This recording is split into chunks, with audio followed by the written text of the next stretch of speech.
来，注意看，这是海胆无杆加油枪同时加油的壮观场面，如同火山喷发。本期视频咱们就研究一下不是紫海胆的紫海胆。Hello， 大家好，又是非我眼珠子的一期视频。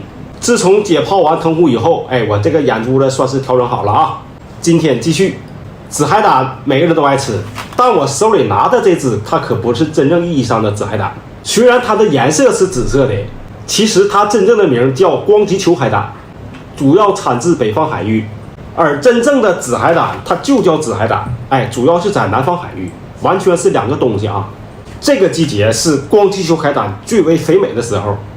本期视频咱就好好的把玩它，给它泡了，看看它的神秘之处。开火。我们先看一下它的外部特征，它通体呈深紫色，就连管足都是紫色的。身体由3个部分构成，分别是壳顶部、壳部、尾口部，3个部分都有不同的功能。壳顶部是个多功能的部位，这么看的话看不出来，我得把刺拔了、皮扒了，大家就能看清楚了。这回好了，秃瓢了。注意看，壳顶部实际上共有12个眼通向外界，分别行使着进水、排泄、生殖、感觉4大功能。这个中央部位就是它的小屁屁，是个软组织，一扎就能进去。在小屁屁的边上长了一个黑色的点状的东西，这个部位叫鳃板。这个结构就和海星的结构一样了，海胆和海星是有亲缘关系的。鳃板是一个实质的海绵体结构，也是它的进水口，那么就说明海胆也会有一个庞大的水管系统，这个咱稍后再讲。在小屁屁的周围有5个生殖孔，大家是不是看不见？来看里面就能看清楚了。注意看，1、2、3、4、5，一共5个。海胆在性成熟的时候，公海胆的输精管就会通过这5个孔伸出体外，释放精子。来，让我们再见证一下这难得一见的7克的时机。看这场面，那是相当的壮观呀！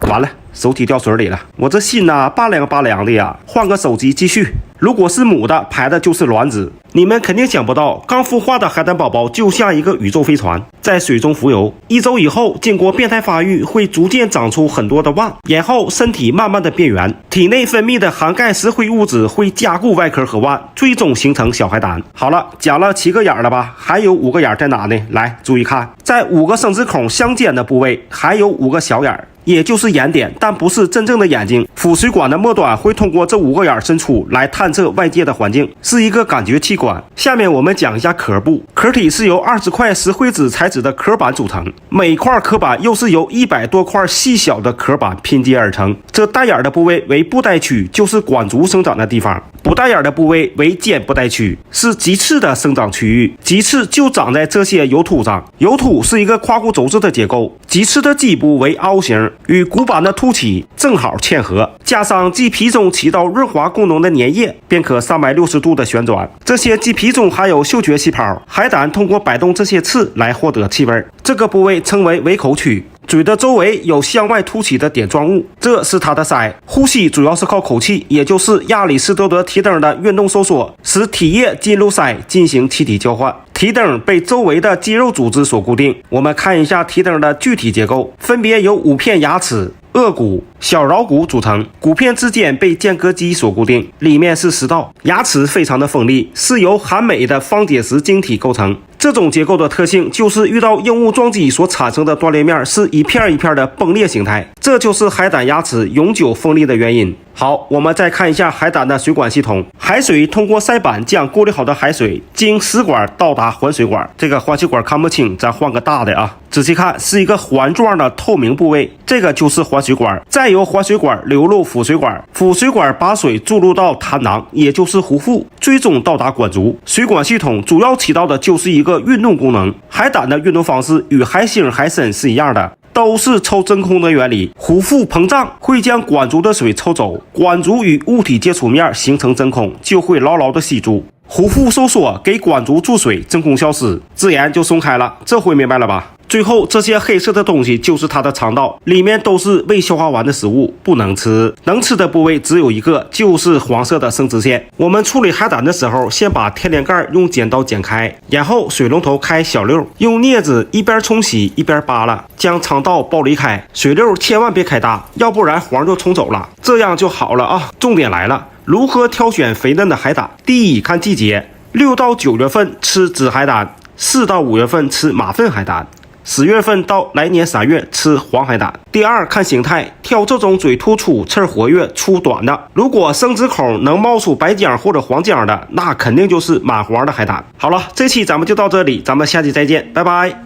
你们知道为什么面包蟹只能看到母的，而珍宝蟹却只有公的？ Hello， 大家好，都来了哈。本来呀，今天想搞一个大的面包蟹，没搞着。但个头也行哈，也不小。如果一枚不够的话，就再加一枚太子蟹啊，也叫珍宝蟹，怎么样？这个头也可以哈。我呢，提前都做好了麻醉啊，这要是被夹一下子，那可疼可疼的了。一会儿呢，这只做香辣蟹，一会儿这只做肉饼蒸蟹。咱马上进入全方位、立体化、系统性的讲解，请开始我的表演。珍宝蟹又名太子蟹，主要分布于北美洲一带。由于当地捕捞法制规定不许捕捞母蟹，所以我们只能看到的是公蟹，故称之为太子蟹。它壳如鬼脸，颜色黄褐，脚趾如剑，前如钢锯。面包蟹又名黄道蟹，它形如面包，小眼八叉，满脸条斑，前如鹰嘴，主要分布于西欧大不列颠海域。面包蟹之所以很难看到公蟹，是因为公蟹个体要比母蟹小，而且壳厚，盖里无黄，含油量也非常的低，所以捕捞的时候只要母蟹。母蟹的典型特征就是打开这个肚脐儿，来往这里看，这有一对口，这个口就是加油口。如果是公蟹，打开肚脐儿往里一看，我的妈嘞，有2杆长长的东西，这个就是公蟹的加油枪。有不会区分公母的，就按这个方法精准无误。那么都哪里不能吃？开始解剖。首先把这个脖领子、脑袖子、嘎叽窝好好的搓一搓。干货来了，教你们如何正确开盖。很多人都是从腚部走开盖，这个方法是错误的，既费力又伤手。本人就被划伤过，可疼可疼的了。正确的方法是用右手握住蟹腿，左手从侧边只需3成功力。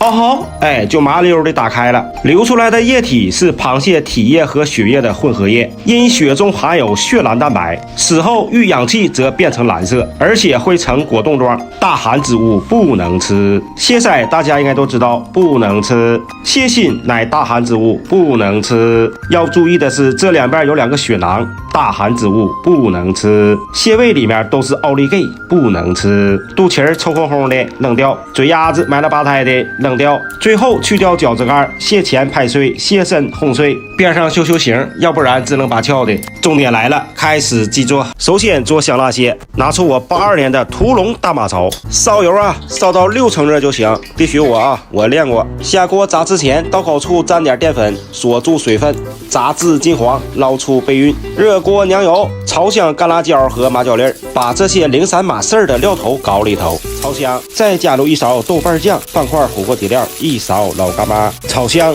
炒透，烹入生抽、蚝油，加水调味，加入1勺糖，1勺鸡精，水淀粉勾芡，倒入面包蟹，淋入红油、麻油、香菜段，来几下天地翻，这小味挠一下就上来了。哦壳，下道菜肉饼蒸蟹，整半斤肉馅，放入葱末、姜末、香菜末，调味加入鸡精、盐、老抽，加入淀粉增加粘度，加入水增加嫩度，然后如视频手法来1分钟的天地甩，甩出胶质，准备用生抽、香醋、姜末调好的一个姜汁儿备用。将肉饼码至平整，蟹肉裹上生粉浆，码好队形，水开上气儿，大火蒸至10分钟，撒入小葱花，叶油呲啦一浇，淋入调好的姜醋汁儿，大功告成。开始试吃。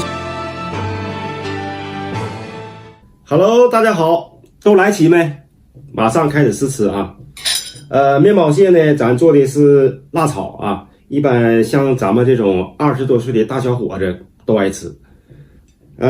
太子蟹呢，做的是肉饼蒸蟹啊，这是一个米其林级的一个菜品啊，没有个千八百你就下不来的。但是在我这儿只需2币啊。完了，咱先开始吃面包蟹。面包蟹主要吃这个盖儿啊，盖儿里面它都是膏啊，哎呦，哎呀妈呀，崴一口啊！你看，来，粉丝先吃。奢侈，哎呀，老香了啊，溜鲜溜鲜的，根啾啾的，绝了！咱再来一口肉啊，吃这个就吃这个汁儿啊，你看辣好好的，麻滋滋的啊，溜鲜溜鲜的。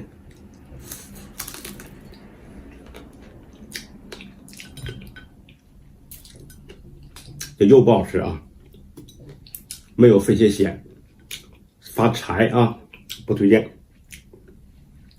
咱看看这个肉饼蒸蟹，这个黄就不行了啊！你瞅这里面，蒸完就变这个德行了。这个就是吃肉，它就是肉蟹。哎呀，看上完浆的这个蟹肉，哎，它就不老不柴啊！看一口，来一口，奢侈。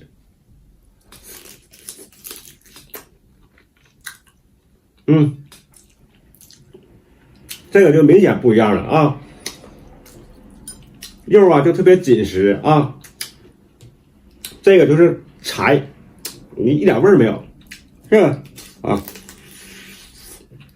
哇，这好，肉里面一丝一丝的，看到没？这个就是面兜兜的。咱再来个肉饼啊！其实会吃的人啊，都吃里边这个肉饼啊，奢侈。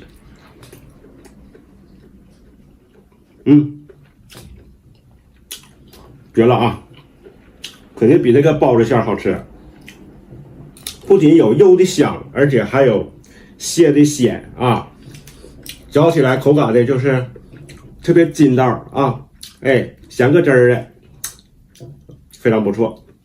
八头，这有大米饭啊，漏2碗是没问题的。做总结啊，面包蟹是黄多肉少，这个蟹是在9到10月份是上黄的最佳季节啊，那个时候满高板黄。但是我呢是宁吃一口黄，不吃壳中肉啊。太子蟹呢，我是宁吃一口肉，我不吃盖中黄。这期呢咱就到这里啊，感谢大家的关注，别忘了点赞3连，我们下期内容更精彩，拜拜。